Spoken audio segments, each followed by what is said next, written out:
Everyone, it's Saturday afternoon, May the 24th.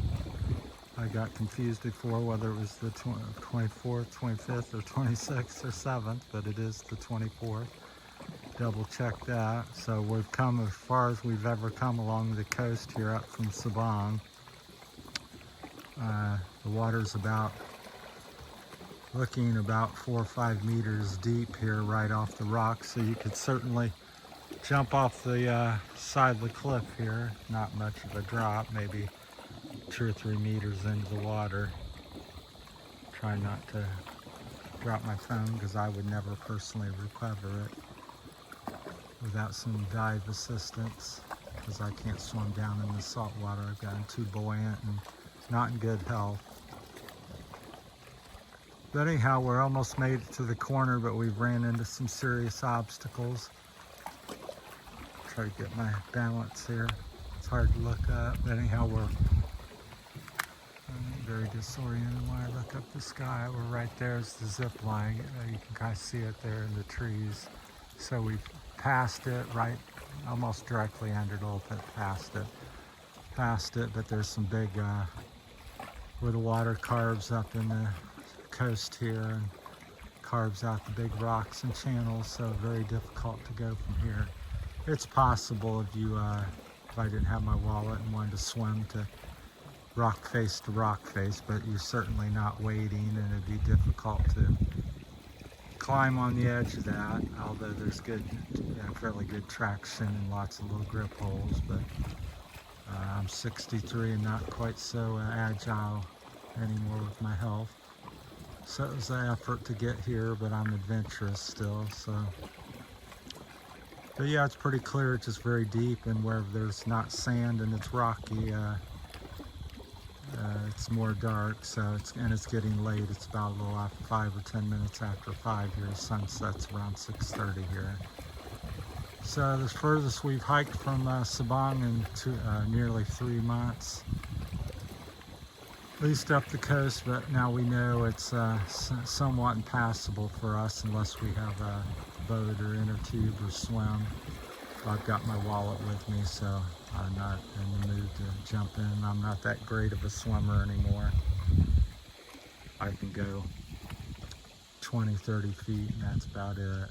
So it's some rain showers and thunder showers nearby. There looks like there's one back over the inland there towards Kabayagan.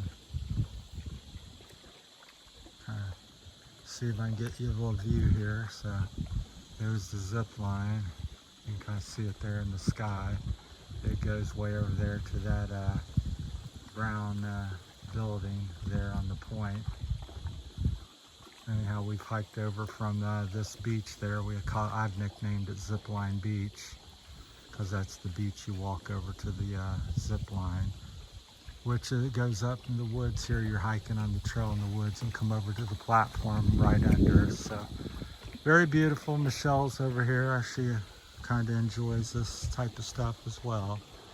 So she's more able-bodied, and I'm probably a little more adventurous, although she's pretty compatible when, as long as we're not hiking far. She's got the Philippine ability to squat and balance and maneuver her way around. Me, I'm definitely American, and now when I was a young kid, even up to my 20s and 30s, I was pretty agile and great balance, but now my balance is shot.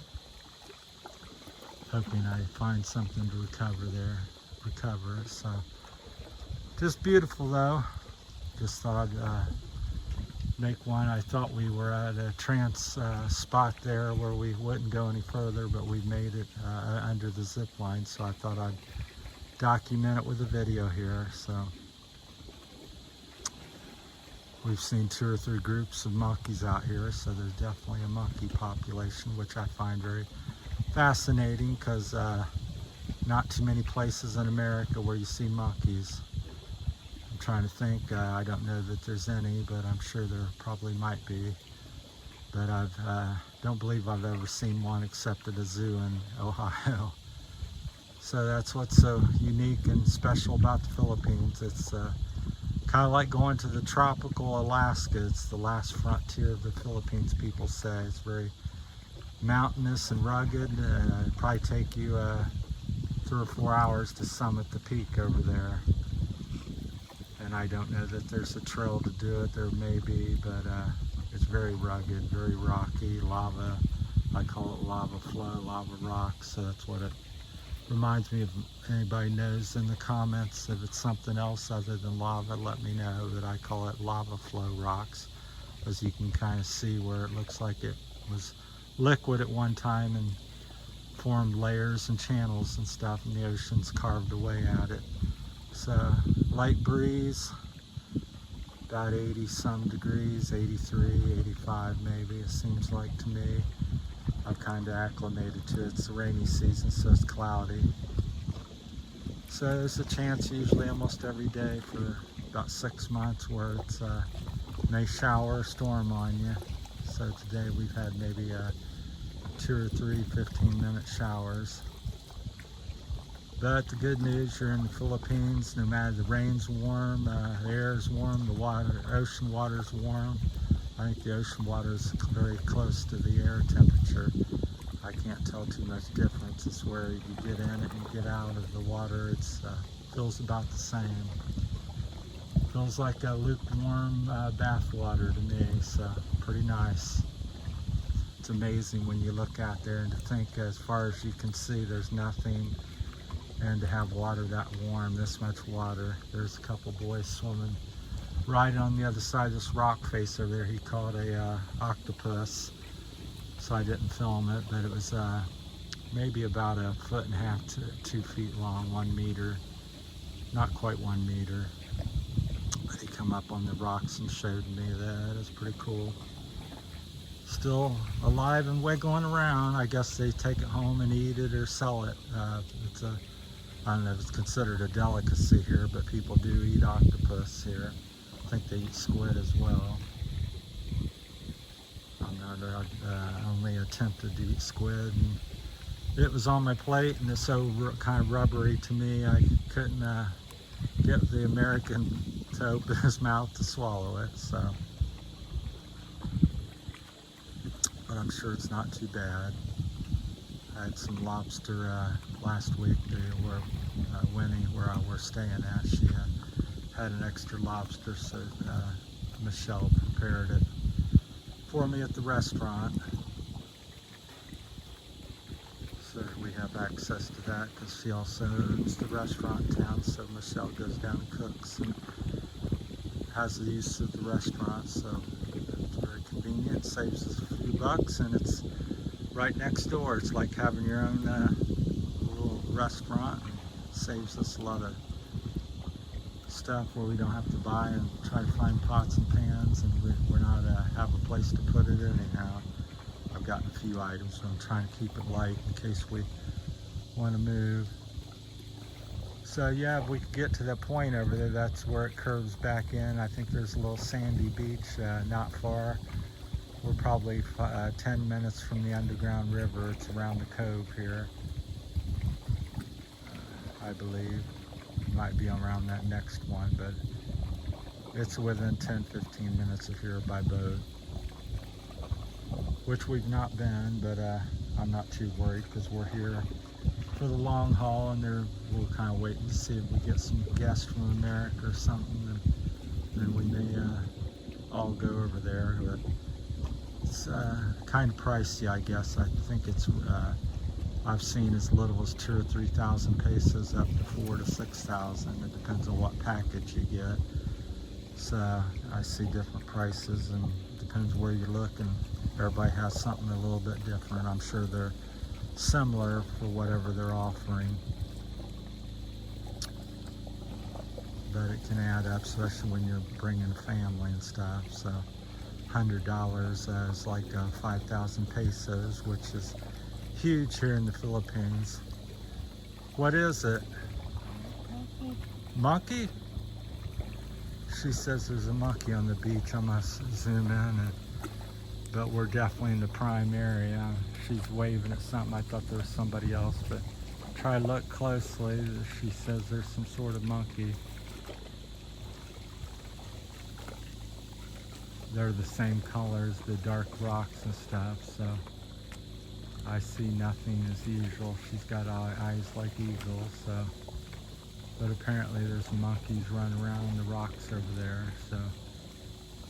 But I do have another video upcoming here in the next week or so of a few we seen over there by the zipline tours area. So we've got some pictures and some monkeys. They were feeding on some papaya and things that the local vendor over there threw out. Caught one up in a tree, so I'm not seeing them. So unless they move, maybe you can look at the video real close and see if you see one. So I don't.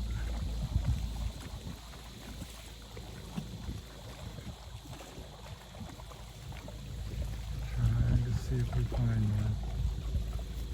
I'll pull out. I'm going to give up. There might be. There's one on the end.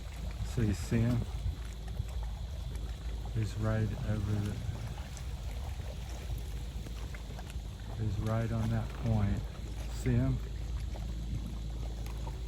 It's hard to hold steady when you got it on such high magnification.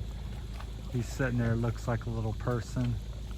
But that's a wild native monkey sitting right on the seaside. I'm sure there's others, so finally spotted him. That's pretty darn cool. All right, that's my time. You can see him, he's going down to get a drink or try to get something out of the water. We gotta head back here within the next 20-30 minutes. Get over all the rock, and before it gets dark, get back to something easier to walk on. So there you go, the little wild monkeys from Sabang, Palawan, out on the rocky point. I'll get back out of here and we'll say goodbye. All right, that's it. Thanks for watching Terry's Philippine Journey. Hopefully people will enjoy the content. So it's a lot of Palawan and different places. I started over in Broctite, Viho, Iloilo, and now I'm over in Palawan. So 3 or 4 different places I've been here in the last 3 years. So this is, it's all been good, but this is the more to my liking, rugged nature and very beautiful. All right, thanks for watching. That's it from Palawan.